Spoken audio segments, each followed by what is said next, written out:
Hello hello mes gourmands, je suis contente de vous retrouver aujourd'hui pour une nouvelle journée dans mon assiette qui commence ce matin par un smoothie chia qui est juste la contraction de smoothie bol et de pudding chia.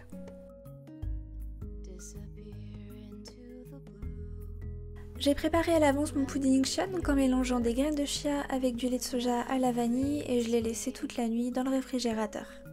J'ai coupé une banane en morceaux, un quart que je garde pour mixer avec le pudding chia et le 3/4 pour mixer avec de la myrtille glacée.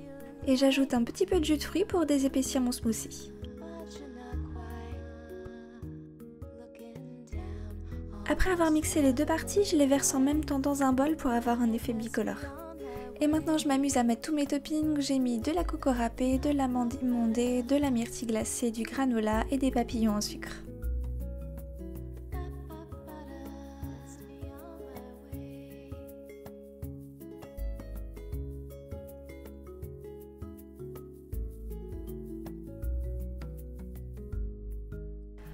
Pour le repas du midi, j'ai fait une salade de riz revisitée à ma façon.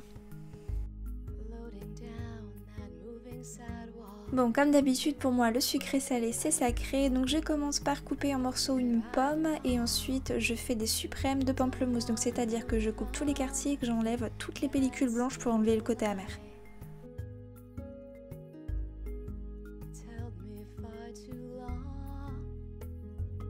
Plutôt que de faire une simple salade de riz avec le riz cuit de la veille, je décide de faire des croquettes de riz, donc je mélange avec du sel, du poivre, un œuf et du gruyère. Pour avoir de belles galettes bien régulières, je mets dans un porte-pièce, donc je mets la préparation dedans, je tasse bien et je laisse cuire à peu près 3-4 minutes de chaque côté avec un petit peu d'huile de coco pour pas que ça colle. Et voilà pour moi la salade de riz parfaite avec de la pomme, du pamplemousse, du maïs, de la betterave rouge, les super bonnes croquettes de riz, il faut absolument que vous les testiez. Mon thon naturel en boîte et pour l'assaisonnement j'ai gardé l'huile qui les contenait.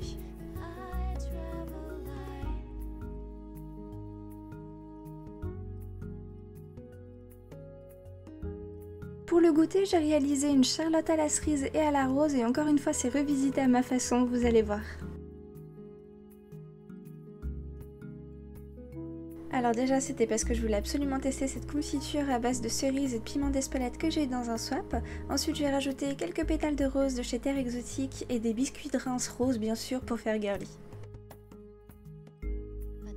Je commence par mélanger de la mascarpone avec 2 bonnes cuillères de miel qui entre parenthèses est fait par le grand-père d'une amie qu'on remercie et j'y ajoute à ça 3 bonnes cuillères à soupe de la confiture de cerise. Et bien sûr on est en pleine saison alors on ne va pas se priver de rajouter des cerises fraîches.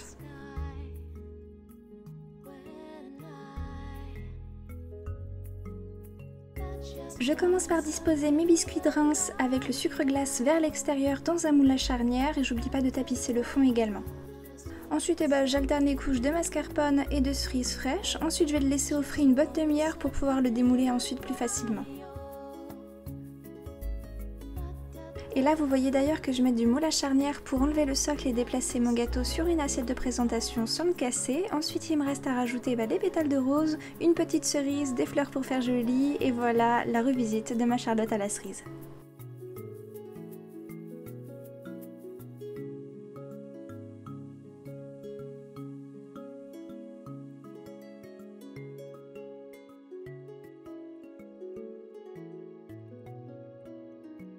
Pour le repas du soir, j'ai préparé un gazpacho melon et des tartines italiennes et c'est clairement ce que je pourrais manger tous les jours en été quand il fait chaud. Le melon, c'est le fruit de l'été pour moi.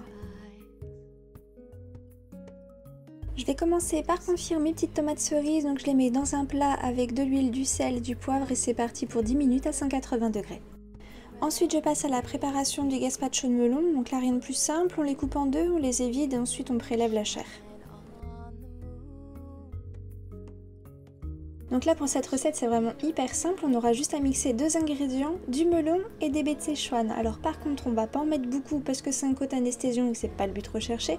En revanche c'est un goût citronné, c'est hyper frais, c'est super bon avec le melon.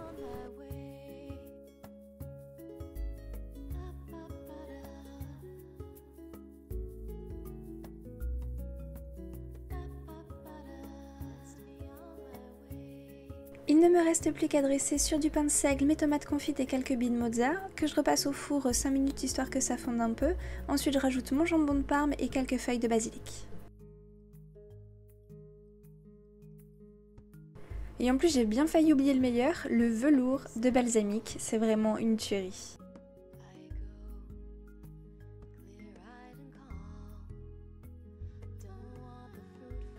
Et c'est sur cette recette gourmande que s'achève ma journée dans mon assiette. Merci à vous de l'avoir suivi, je vous souhaite un excellent week-end et on se retrouve la semaine prochaine. Et des bisous!